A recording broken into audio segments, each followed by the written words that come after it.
Hello, I'm Tia Mitchell, Washington correspondent for the Atlanta Journal-Constitution newspaper. Welcome back to United Facts of America, a festival of fact-checking sponsored by the Poynter Institute. A special thanks to our sponsors, including Craig Newmark Philanthropies, TikTok, and Facebook. With their support, we're live streaming this discussion on YouTube, Twitter, and Facebook. So thank you to everyone out there following our conversations there. Registered attendees are encouraged to use the Q&A feature to ask questions of Gabriel Sterling. We'll try to get to as many of them as we can in just a short time. Gabriel Sterling's formal title is Chief Operating Officer and Chief Financial Officer for the Georgia Secretary of State's office. Last year, he accepted the role of managing the state's implementation of a new voting system. It was in that job that Sterling was pushed to the forefront when President Donald Trump tried to overturn Joe Biden's win during the Georgia general election.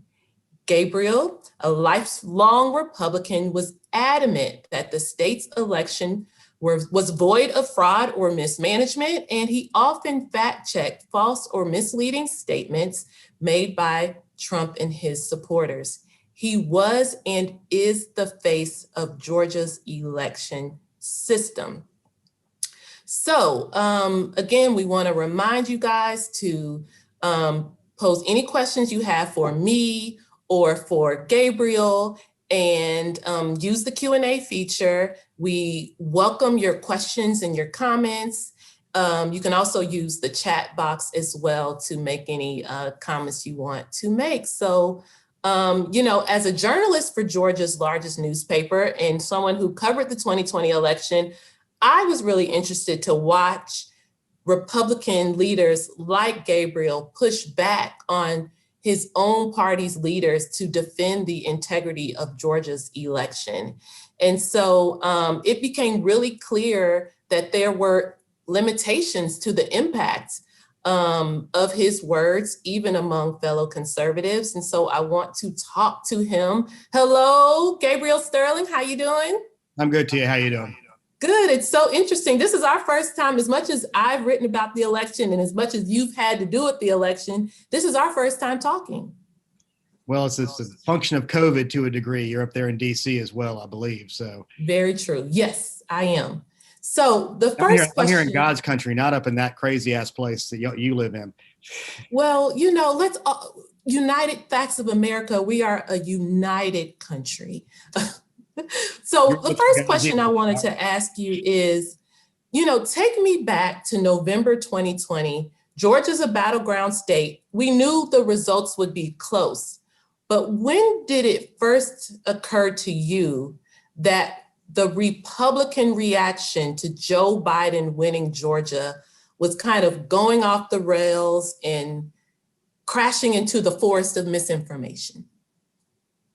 It's hard to say necessarily, because in our role, and I've been asked this before, when the president was laying foundation, the former president laying foundation about, they're going to mess with the ballots, they're doing stuff. In my brain, I'm thinking, that's those other states. That's not Georgia. We're going to be fine in Georgia. We got this new voting system. We got ballots, and in my brain too, I figured he'll probably win Georgia. But what you said is people knew it was going to be a close election. For many millions of Americans, Georgia is deep, deep red in their brain from what they saw going into this, not realizing that every year it's been about a point to a point and a half the Republicans have lost in elections. It was getting closer and closer.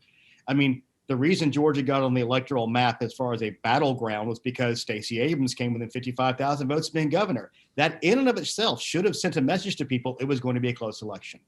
And thank God the legislature passed a law to let us have ballots for the first time in 20 years, because imagine the hell we would have been put through had we still been using the no ballot system that we had been using, like they still use in New Jersey and some other states.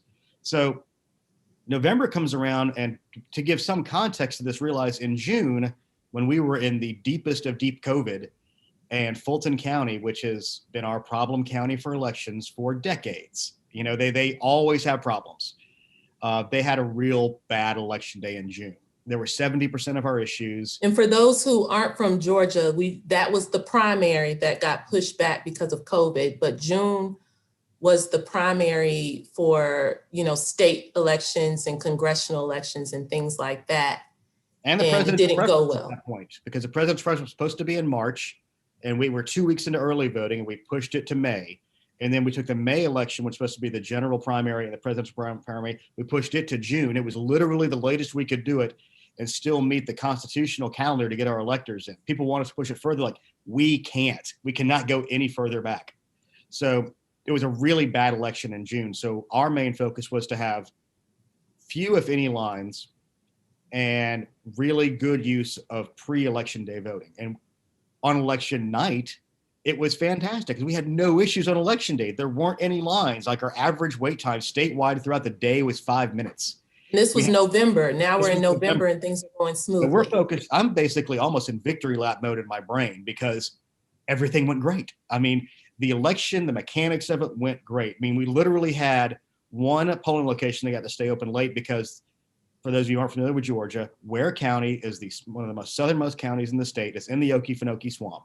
There was a wreck that was on the main road to one of the polling locations. So you had to drive 45 minutes around to get around the swamp and the wreck to vote. So it was the only location we had open late in the entire state.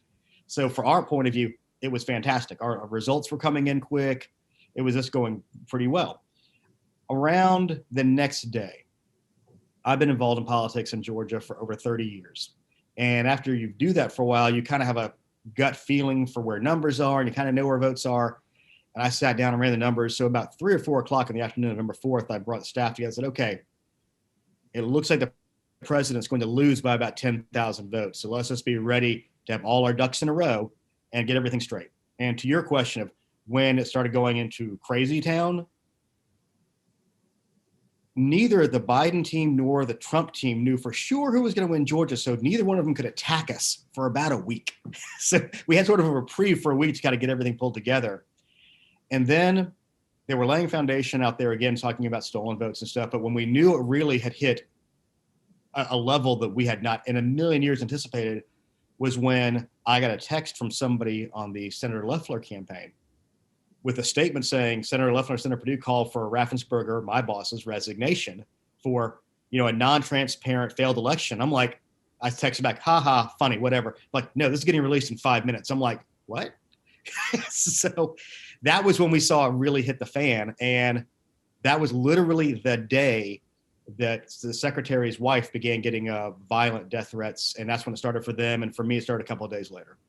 So on that note, there was a press conference on December 1st. So that was about 3 weeks or so, 3 or 4 weeks after the election. Mm-hmm. And that became kind of your viral moment that really put you on the national stage. You warned that there could be violent consequences. And, in hindsight, a lot of people said your comments on December 1st kind of adequately predicted the US Capitol riot on January 6th in a lot of ways.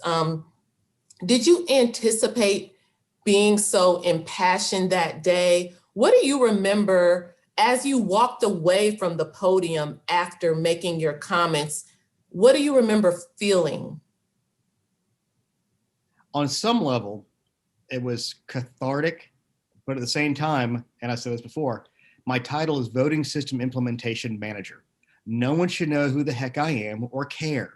It's the most boring bureaucratic title you can possibly imagine. And the thing is, I had threats. I had a police car in front of my house. The secretary had threats, but we kind of, of our own volition, put ourselves out in the world. It sucks. It shouldn't be that way. You shouldn't have to deal with death threats.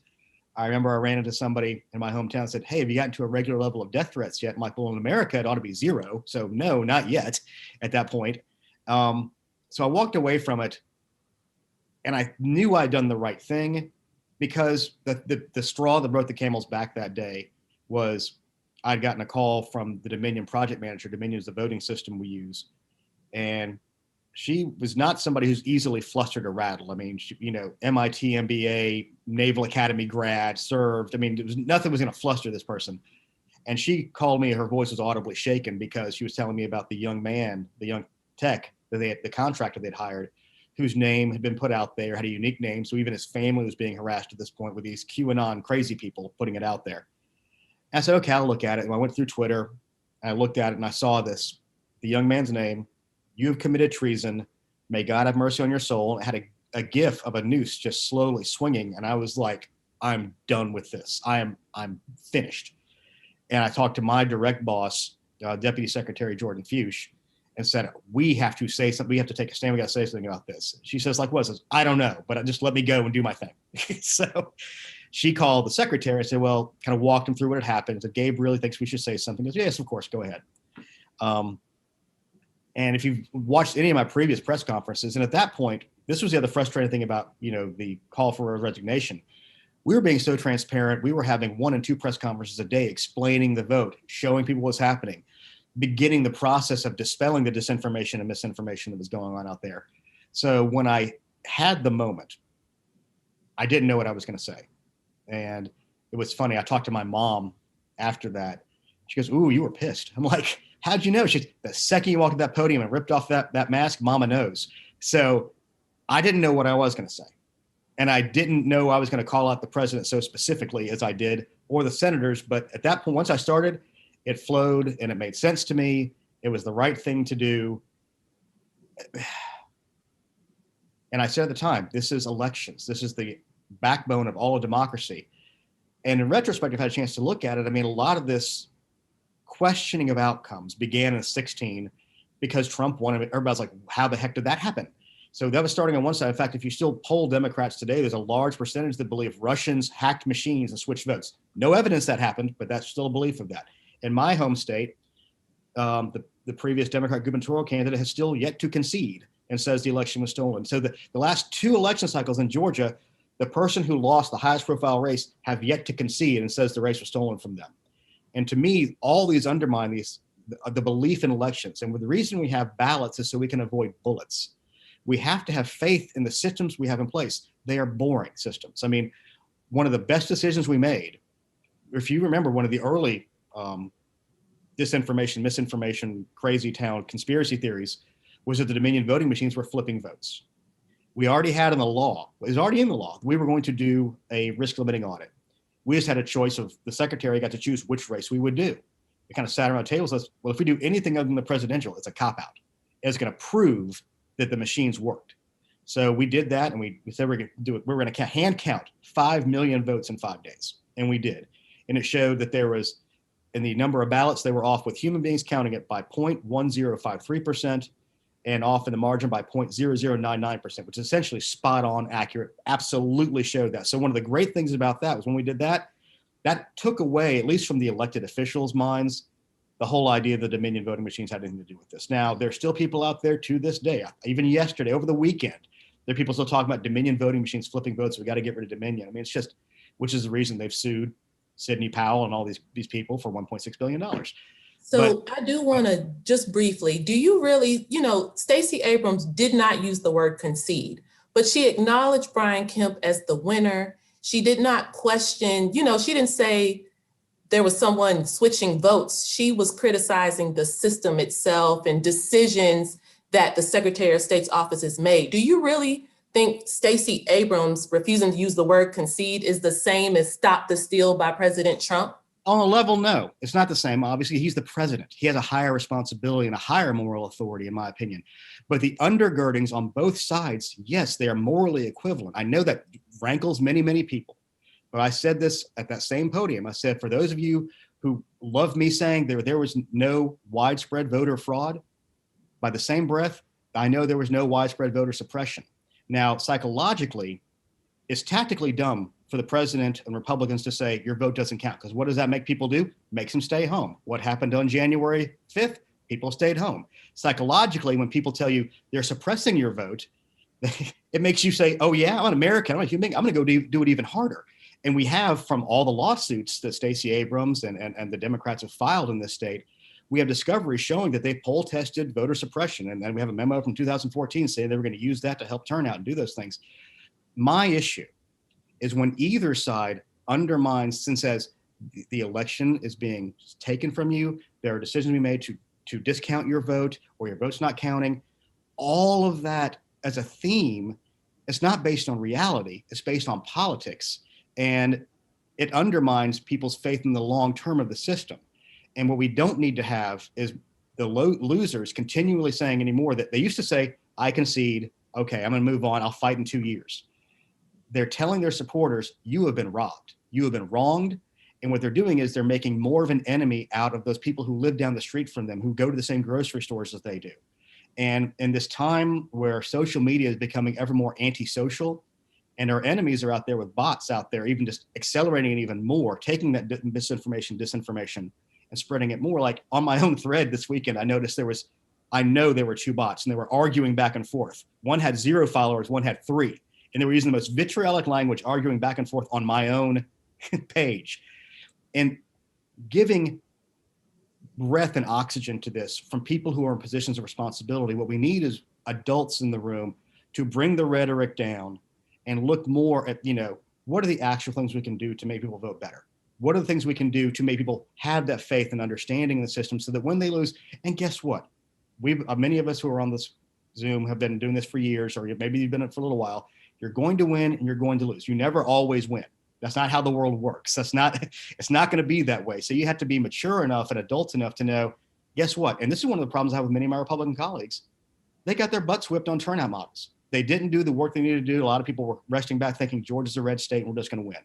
They didn't do the work. The Democrats did the work, and guess what? They won, and that's what happens. So let me ask you, you talked about, misinformation, fact checking, and you did a lot of that on social media. Tell me about this role you decided to take on as far as being a fact checker. What did it teach you about the power of social media? And what did it teach you about the limitations of addressing the rapid spread of misinformation? Somebody asked me what it was like when you're dealing with trying to fact check the president of the United States and you're one person. And granted, I got a oddly elevated role given my position. It was like having a shovel trying to empty the ocean. And there's never going to be enough. I mean, at the same time, what I discovered is, I went from somebody who had 2,000 Twitter followers to somebody who had 70-something thousand Twitter followers. And all of a sudden you feel like there's this weight of responsibility. Before you could kind of go off half-cocked on something and nobody really cared. Now I've got to make sure it's right, because at that point I don't want to get fact checked and have somebody call me down on stuff. And I said something, that was factually accurate, but I was saying it in a hyperbolic way, saying in President Biden's state, you can't give away anything for free like water either. And I think the Washington Post came out and said, well, no, it doesn't specifically say water. I was like, I didn't say it was specifically about water. So you have to be very specific when people are going to try to fact check you on. People are watching what you say now. Yeah. Well, somewhat. I'm not as good as I ought to be sometimes, because sometimes I'm a human being and I'll type one and I'll stop and say, do you have to answer this? Because you can't answer everything. It's not my job to answer everything. But the big ones that I try to, when they're out there, I try to put as much good information as I can and links to good information. And it's really, even my own family, I have people who still believe, not so much anymore, but early on, the stop the steal. And it's one of those few times, as one of the younger ones in my family talking about this. I'm 50 now, but I was still one of the younger ones having the conversation. I was always, in their mind, you're always the kid, And I remember saying at one point, I said, this is the one time in my life I can say this. I am literally more knowledgeable on this than any human on the planet. You have to listen to me. So, at least about the Georgia election stuff.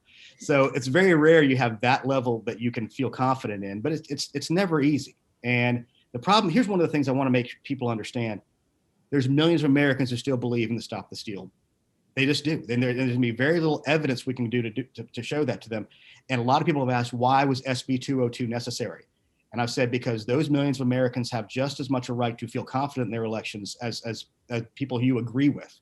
And I think I would have written SB 202 the way it was done, but there needed to be something done to help address some of their concerns. And a lot of it was election administration. So the drop boxes, I would have done that differently.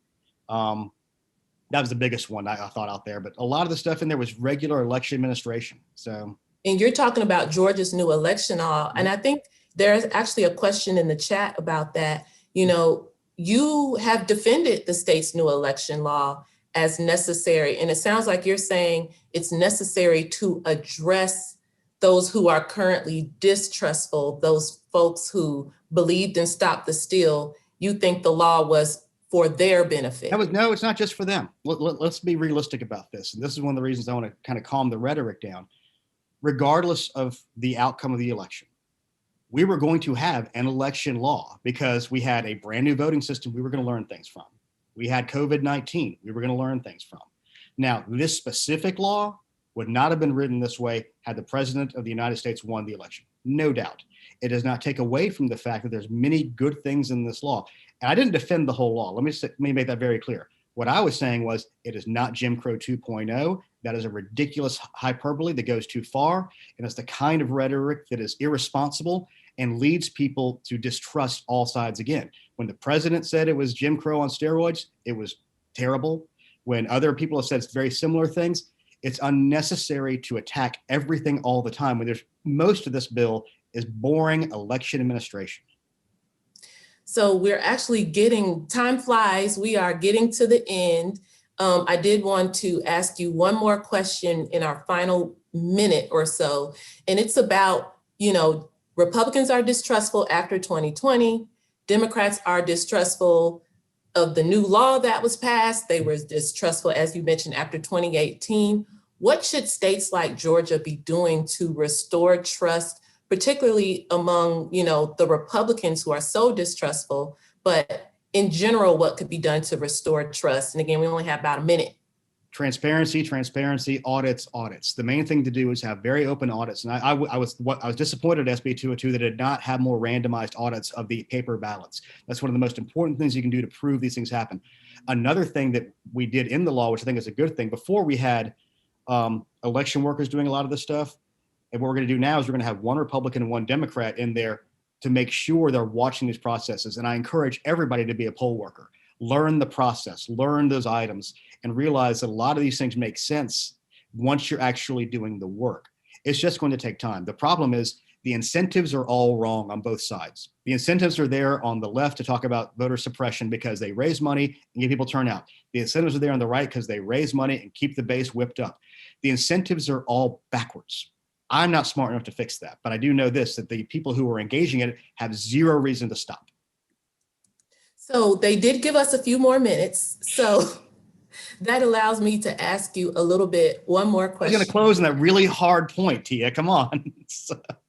I thought I did. I thought I was running out of time. I was rushing you. Okay. So let's go back a little bit to Georgia's election law because we kind of rushed through that. Because you were making a point that most of it is, boring election stuff. Mm-hmm. But let's talk about the parts of the law that has received the most criticism. You said you wouldn't have done the drop boxes the same way. There's been a lot of criticism on not allowing outside groups to pass out water and food and things like that. There's a lot. Someone just asked a question about removing Secretary of State Raffensperger from chairing the elections board. What's your reaction to those parts of the bill that are deemed more problematic and that you and others who actually run elections in Georgia didn't have a hand in? What do you say to that when the critics say this shows that this bill's they don't think it's in good faith? Well, removing a Secretary Raffensperger, this is going to surprise everybody. That's politicians doing politics. There's members of the state house who have not been fans of Secretary Raffensperger since he was in the state house with him. And during the negotiations, they went to the state Senate. State Senate said, we don't think he should be removed. And they said, that is a deal breaker. We will not have a bill unless we remove Secretary Raffensperger from that state election board place. Now, the reality is that does not change the partisan makeup of the existing board. Before the law, it was 4 Republicans and 1 Democrat. After the law, it's 4 Republicans and 1 Democrat. One very specific thing I want to make clear about this is something that has been, I don't want to use the term misinformation, disinformation, but it really borders on that to me, of people saying this law would have allowed Trump to overturn results in counties. It doesn't. It mechanically and legally doesn't allow for that. And people talk about the removal of elections, local elections officials. It can only be done in 3 counties at a time. And the clock to do that, the certification clock begins from the Tuesday of the election. By the second Friday, this law moved it back from the 3rd Friday to the 2nd Friday afterwards to finish the certification process. So that's about 10 days. The first step to remove local elections officials is you have to appoint an investigative committee, and that takes 30 days. So there's no way those two things cross over like that and would allow for somebody to come in and flip those things and flip the results. The results will be there because the paper ballots are there. So that's one thing I want to make sure people understand. That's not what the law does. People are saying that at this point. I don't want to say they're lying, they're misinterpreting it. So, and they're using it for political advantage. Now, the water thing, we tried to do in a common sense way, deal with people trying to hand out water in lines. Now, we didn't really have any lines in November, except for during early voting, because those are limited numbers of places. There's always on the first day there's a line, always on the last day there's a line. The law has been, and it is ever thus in every state in the country, there's always some barrier at which you cannot campaign or interact with voters in line. In Georgia, it's 150 feet. It's been that way for as long as I can remember. You also have a law that says you can't give away things of value at all at any time. In fact, one of my favorite state election board cases was somebody was doing a raffle for a turkey if you proved you voted. Didn't say who you voted for, you can't do anything of value. So basically, if you're an elections poll manager, you have people walking up and interacting with people in line, how do you enforce the rules as they are written? So we basically said, okay, we're gonna do we have to do a hard, bright line that says you cannot mess with people in line because they are there doing their voting. You can't talk to them, you can't interact with them, you can't give them things. You can set up a table 25 feet away. They can walk over to get stuff. You can give stuff to the poll manager to give stuff away. Because what was happening is under the state constitution, the sheriffs are supposed to keep security at polling locations. So we had poll managers not knowing what to do, calling sheriffs. It's escalating tensions as opposed to, getting rid of tension. So that's why they wrote that law that way. Again, I might not have written it quite as specifically as that, but that's why they put the water in there, because that was one of the main things they were doing to interact with people. The drop boxes, understand this. If they passed no law at all, there would be 0 drop boxes in Georgia. The reason they existed this time was because of the CDC guidelines and trying to keep people safe during a COVID situation. And so if they passed no law, there would have been no drop boxes. Now, if I'm king for the day, the law would have been put drop boxes wherever you want, have a live stream that goes out so anybody can go watch and keep the recordings for, the length of the election. And that way people can always go look at them. We had a lot of people claiming that people were stuffing drop boxes, but here's the ironic part. If they're worried about ballot stuffing or ballot harvesting, they can still take 100 ballots and put them into a postal service mailbox somewhere with nobody watching. I mean, that's why I thought it was a little over the top on that one. And to me, all of these are simply tools to vote. There's nothing wrong with giving people tools to vote. Now, there has to be rules around it. Like one of my favorite parts of this law, which they're criticizing as closing the window of voting, is we have an election deadline now to request an absentee ballot, which is vitally important. Florida has it. They're supposed to be the gold standard because we saw that if you requested a ballot 10 or more days out from the election, over 90% of those ballots were voted. If you did it in less than 10 days before the election, only 52% of those ballots were voted. And secondarily, we don't need elections officials dealing with mailing ballots out, trying to get them out in time. During that week before the Tuesday election, they're supposed to be doing logic and accuracy testing on the hundreds and thousands of pieces of equipment they need to get out there. Again, these were election administration things that I think really help people. Well, now we are out of time, for real this time. So I want to thank Gabriel Sterling once again. This has been a great Q&A. Nice to meet you. Thank you for being part of United Facts of America.